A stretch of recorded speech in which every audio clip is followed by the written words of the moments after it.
In surgery, let's discuss the hydrocele. So hydrocele का definition क्या होता है? ये एबनॉर्मल कलेक्शन होता है फ्लूइड का ट्यूनिका वेजाइनलिस के दो लेयर्स के बीच में, टेस्टिस की जो ट्यूनिका वेजाइनलिस होती है, तो ट्यूनिका वेजाइनलिस सैक में ये कलेक्शन होता है। देन टाइप्स क्या होते हैं हाइड्रोसील के? एक तो कॉन्जेनाइटल होता है एंड दूसरा एक्वायर्ड होता है, फिर उसके सब टाइप्स भी होते हैं। तो कॉन्जेनाइटल वाला किसकी वजह से होता है? पेटेंट प्रोसेसेस वेजाइनल सैक की वजह से। और ये कौन कौन से टाइप का होता है? पहला होता है वेजाइनल हाइड्रोसील। वेजाइनल हाइड्रोसील जो है ना, वो पेटेंट हाइड्रोसील सैक के कारण होता है और वो सिर्फ स्क्रोटम में होता है, वो जो पेटेंट सैक होता है। देन सेकेंड इन्फेंटाइल हाइड्रोसील होता है। अच्छा, ये वेजाइनल हाइड्रोसील का डायग्राम है यहाँ पे, जो कि स्क्रोटम में बस पेटेंट सैक को दिखा रहा है। देन सेकेंड इन्फेंटाइल हाइड्रोसील है। इसमें क्या होता है कि सैक पेटेंट रहता है स्क्रोटम से लेकर डीप इन्वाइनल रिंग तक, मतलब काफ़ी एक्सटेंड कर जाता है जो उसकी पेटेंसी है वो। देन थर्ड होता है ट्रू कॉन्जेनाइटल हाइड्रोसील। तो ट्रू कॉन्जेनाइटल हाइड्रोसील में क्या होता है कि जो इंक पोर्टल इफेक्ट है ना वो दिखता है एंड स्क्रोटल सैक कम्युनिकेट करता है पेरिटोनियल कैविटी के साथ। देन जो फोर्थ टाइप का होता है कॉन्जेनाइटल वाला, वो एंसिस्टेड हाइड्रोसील ऑफ कॉर्ड होता है। तो एंसिस्टेड हाइड्रोसील ऑफ कॉर्ड में क्या रहता है कि सैक ऑब्लिटरेटेड रहता है, ऊपर साइड से इन्ग्वाइनल कैनल जहाँ पे रहता है वहाँ भी ऑब्लिटरेटेड रहता है, और नीचे जहाँ पे स्क्रॉटम रहता है ना वहाँ पे भी ऑब्लिटरेटेड रहता है, पर जो रूट ऑफ स्क्रॉटम रहता है वहाँ पे वो पेटेंट रहता है वो सैक जो है। और ये सॉफ्ट रहता है, सिस्टिक रहता है, स्वेलिंग जो रहती है सॉफ्ट रहती है, सिस्टिक रहती है, फ्लक्चुएंट भी रहती है और सेपरेट रहती है टेस्टिस से। देन इसका डायग्नोसिस कैसे करते हैं? फ्रैक्शन टेस्ट से इसका डायग्नोसिस करते हैं एंड ट्रीटमेंट कैसे करते हैं? सैक का एक्सिजन कर देते हैं। देन उसके बाद फिफ्थ टाइप है hydrocele and bisac. So hydrocele and bisac क्या होता है? ये इसमें स्क्रोटल सैक कम्युनिकेट करता है अंडरनीथ, जो उसके नीचे में एंटीरियर एब्डोमिनल वॉल का मस्कुलेचर है ना, उसके साथ कम्युनिकेट करता है। और इसका डायग्नोसिस कैसे करते हैं? क्रॉस फ्लक्चुएशन टेस्ट से इसका डायग्नोसिस किया जाता है। देन सिक्स्थ टाइप का होता है कॉन्जेनाइटल वाला hydrocele, hydrocele of canal of नक। सो हाइड्रोसील ऑफ कैनाल ऑफ नक क्या होता है? ये इन्ग्वाइनल रीजन में होता है और फीमेल्स में होता है। देन नेक्स्ट टाइप है एक्वायर्ड वाला hydrocele.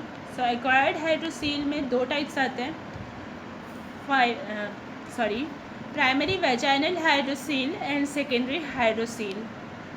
So primary vaginal hydrocele दो कारणों से हो सकता है। एक तो डिफेक्टिव एब्जॉर्प्शन ऑफ फ्लूइड के कारण, एब्जॉर्प्शन अच्छे से नहीं हो रहा उसके कारण, एंड दूसरा डिफेक्टिव लिम्फेटिक ड्रेनेज, दूसरा ड्रेनेज अच्छे से नहीं हो रहा है लिम्फ का, तो उसके कारण।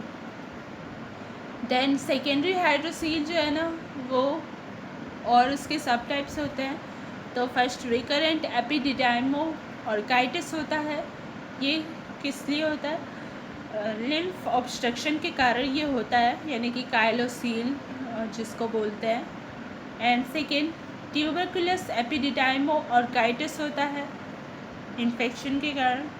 देन थर्ड होता है टेस्टिकुलर ट्यूमर्स। देन फोर्थ होता है पाइलोसील। तो पाइलोसील मतलब क्या? हाइड्रोसील इन्फेक्ट हो जाता है उसको बोलता है पाइलोसील। और इसमें पेशेंट प्रेजेंट करता है फीवर के साथ, चिल्स के साथ और रिगर्स के साथ। और देन फिफ्थ होता है हिमेटोसील। ये किसके कारण होता है? हाइड्रोसील में ट्रॉमा अगर हो जाता है तो उसके कारण होता है हिमेटोसील। इसमें स्पॉन्टेनियस ब्लीडिंग दिखती है सैक में।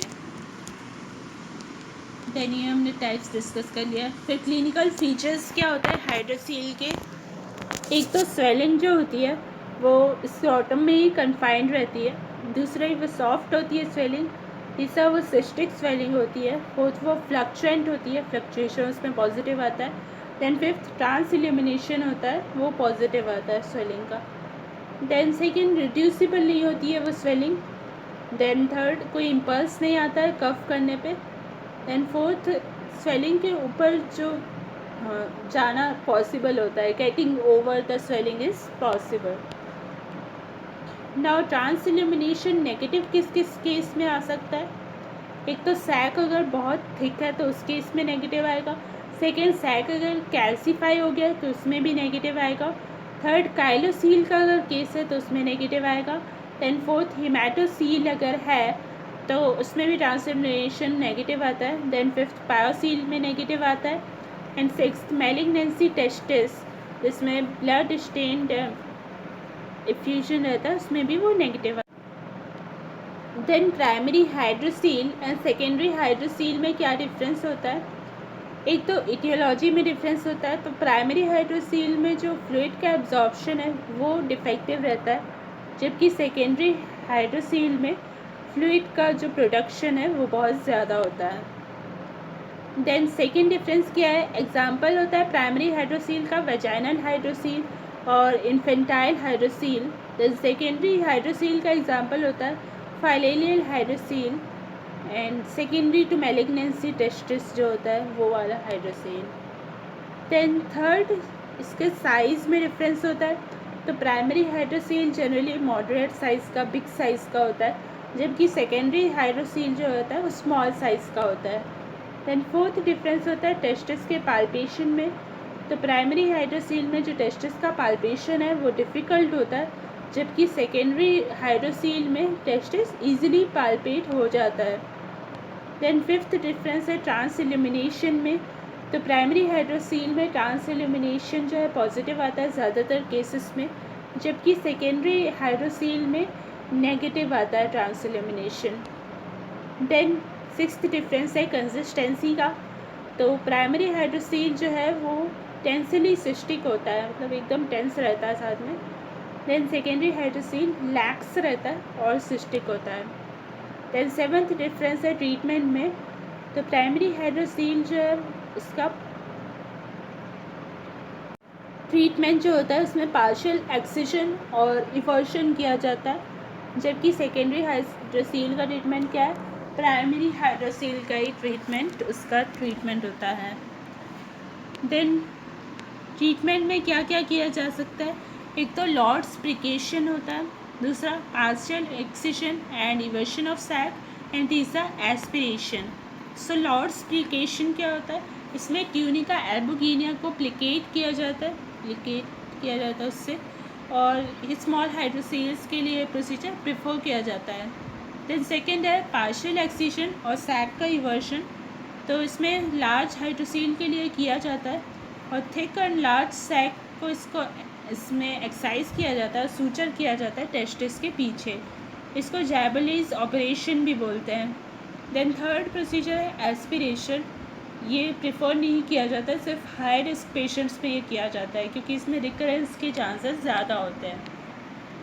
देन कॉम्प्लिकेशंस क्या क्या हो सकते हैं हाइड्रोसील के? एक तो हेमाटोसील हो सकता है, दूसरा पायोसील हो सकता है, तीसरा हाइड्रोसील सैक का कैल्सिफिकेशन हो सकता है, एंड फोर्थ हर्निया हो सकता है हाइड्रोसील सैक का। सो ये था हाइड्रोसील के बारे में। Thanks for watching.